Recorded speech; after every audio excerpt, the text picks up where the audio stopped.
Bear My Curse, Chapter 4, The Crystal Heart. Indigo yelled out as he fell from the sky, hitting something metal and moving as he landed. Grabbing a hold of it before he could fall off, he grunted as he realized it was a moving train. Climbing up over the side of it, he fell off, but he kept a tight grip on the edge of the train car as it kept moving at high speeds through the snowy terrain. Brushing the blizzard from his eyes, he scoffed. Nice landing area, Nightmare. Hey, your testicles are not attached to your chin, are they? I consider this a successful trip. Alright. Where are we now? Nightmare's head appeared by his, looking forward at the train rails. You tell me, Indigo. He looked around as she kept her gaze forward. Judging from the snow, we're still somewhere north of the Kingdom of Equestria. And those mountains, I'd say we're somewhere near Yart Range, maybe even further into Mount Everhoof. Very observant, but wrong. We're exactly where we need to be. What? He looked ahead, seeing a cyan dome up ahead. Give or take a few hours into the future and a few dozen miles, we're back where we started. But this train? It's on the right track to the Crystal Empire. We ride it to the station and hoof it a few miles, and we'll be inside the main capital of Crystals itself. The train whistled. Indigo looked down as the train was coming to a stop after seeing the train station up ahead. When it reached a speed slow enough for him to jump, he hopped off the side, sliding through the snow and rolling to break his own fall. Pressing his hand at the side of the station, he worked his way around, avoiding contact with the ponies in fear of scaring them. Looking towards the Dome of Energy, he began his walk towards it. Seems like we beat Sombra here. I wouldn't say that. What? Why not? Indigo stopped when he suddenly felt a chill. Hearing screams behind him, he spun around, widening his eyes when he saw a tsunami of shadows drown the station. Remember where I said the portal would take us? The wave of shadows stopped and the whole station was engulfed, two green eyes looking through it straight at him. He knew those eyes anywhere, especially since those eyes were the last he saw before he nearly died. I wasn't lying. Oh no. What do we do? Considering our standing. The eyes swam up to the top of the wave, glaring down at him. We run. Indigo didn't need to be told twice as he turned and pushed off towards the cyan barrier, pushing his limits and staying just a little bit ahead of the cloud of dark smoke. With Nightmare Moon's power fused with his own natural magic, he ran faster than any pony or dragon could muster. Making the last sprint to the finish, he dove through the barrier, evading the last second where he would have been caught. Indigo was surprised to have hit grass instead of snow. Feeling the climate change as well left him alarmed. It was completely different inside the dome. Like winter suddenly became spring overnight. Looking back at the barrier, he saw that, unlike him, Sombra was rejected entry into the Crystal Empire. It was as if the barrier was specifically made to keep him out. Standing back up, he turned to the interior of the barrier, seeing a city made of crystals inside. Wow. Beautiful, is it not? A whole empire centered around a single city made of minerals. Legend has it that when the queen once ruled, you could see this empire glow from any corner of the kingdom. Yeah, I'd believe it. It's majestic, in a way. Maybe my family should have come here. Indigo's expression fell when he mentioned his family, but shook his head. Why did you bring us inside the Crystal Empire? Aren't we supposed to fight Sombra and defeat him ourselves? In the state that he's in, my power won't last against his own. Thus, we have to find a different way. A relic that he's hidden away in his time of rule. A relic? Like an artifact of power? He began trudging down the dirt path towards town as Nightmare hummed. Ponies around here know it as the Crystal Heart. My host and her sister had yet to see it for themselves, so I haven't the faintest idea what it looks like. So, use your imagination. Gee, thanks for the guidance. Look, I don't have all the answers, but word is that it should be underneath the castle, right at the center of the city. Alright. Then I guess I know where we're going. He sped up to a jog, rushing past ponies that gave him an odd look, and some fearful, as they felt Nightmare Moon's presence off of him. He didn't care so much as he wanted to save them and keep that Unicorn King from hurting any pony else in the country. No one else needed to die. No one but him and him alone. Indigo would make sure of that, and so will Nightmare Moon. As they ran in and out of the streets of the Crystal Empire, they noticed how sullen the crowd looked. They were known as Crystal Ponies for a reason, and that was usually because they were the happiest and most welcoming ponies in the land. At least, that's what Nightmare Moon remembered before Sombra took over. Indigo slowed his pace, and he also took notice of the carnival fanfare littering the streets. Confused, he approached one, taking a hat made of straw in his enlarged claw before putting it back. Why are they celebrating? They know that they're in danger! Judging from the tone of their colors, they don't appear to be anything but scarred and repressed. You take one look at them, and you can see all that they've witnessed and experienced. Famine, conflict, war, genocide, impurity in its most vile and disgusting degree. So they don't know that he's back? I don't think so, no. And it's best to keep it that way. The last thing we need is chaos and panic to slow us down. Right. Which way?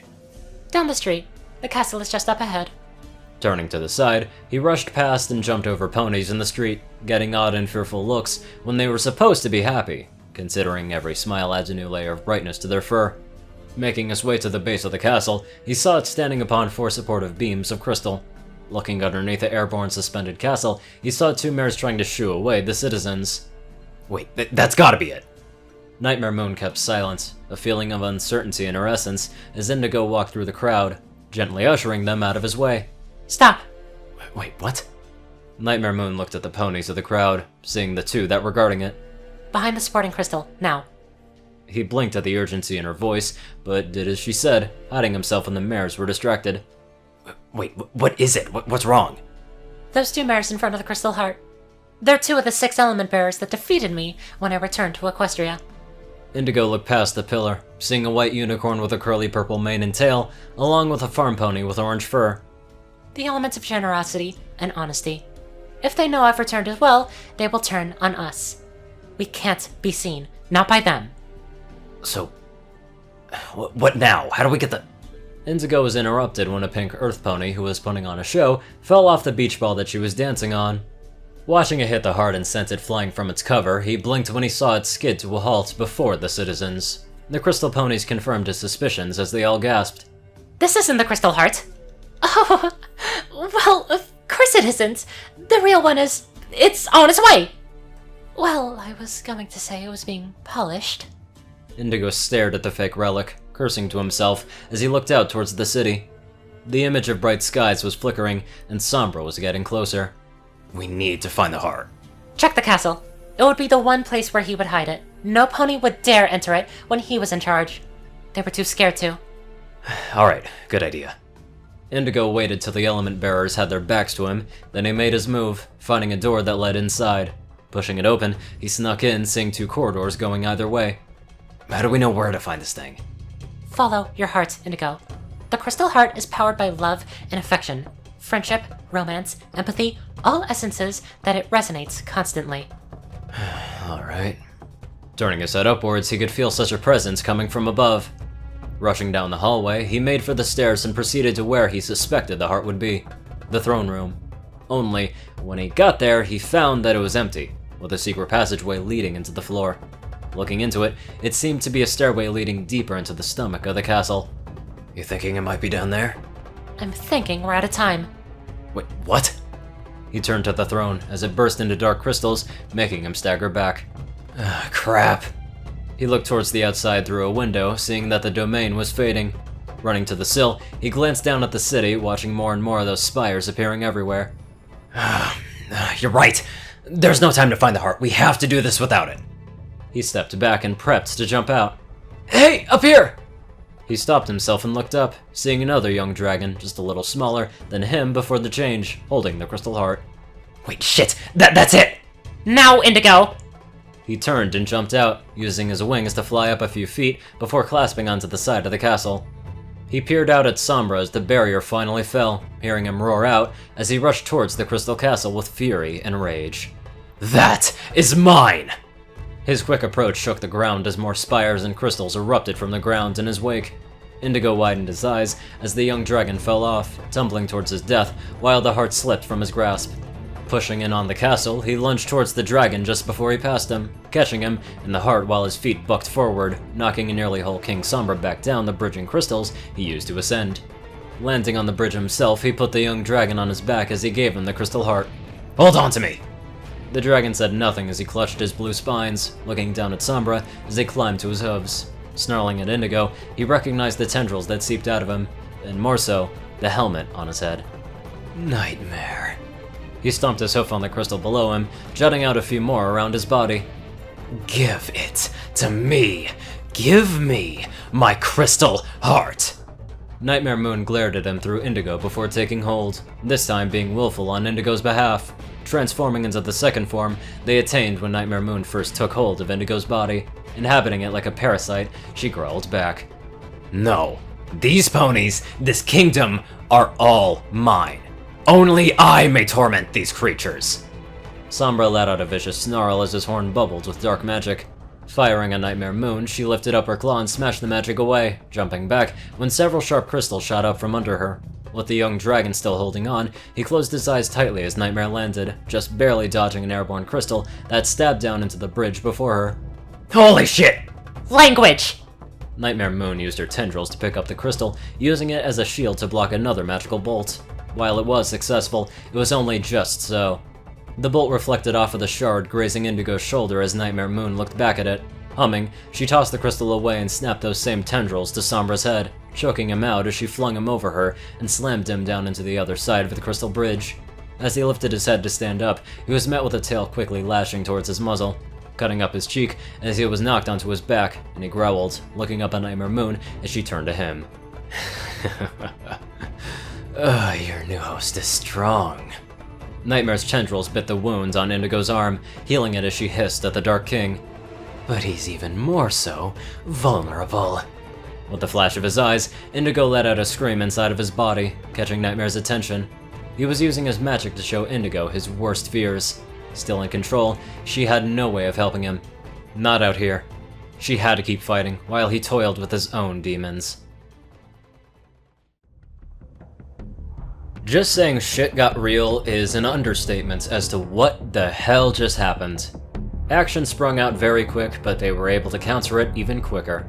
Anyway, I'd love to give a very special thank you to my tough donators. Top donator, Dash of Evergreen, Peter Coulthard, dospo, RuneScythe9852, CourierCruz CI, Delta Omega, Ryanny Dragonwolf, Gagi, Secret Moon, Tallrascha, The Toilet Snake, Soul Dragon, Starlight Glimmer, Squiddy Boy, David E. Sanchez, Trey, Dak Britton, Joe Piercy, Alex F., Rainbow Dash, James Dalton, and Teal K. Anderson.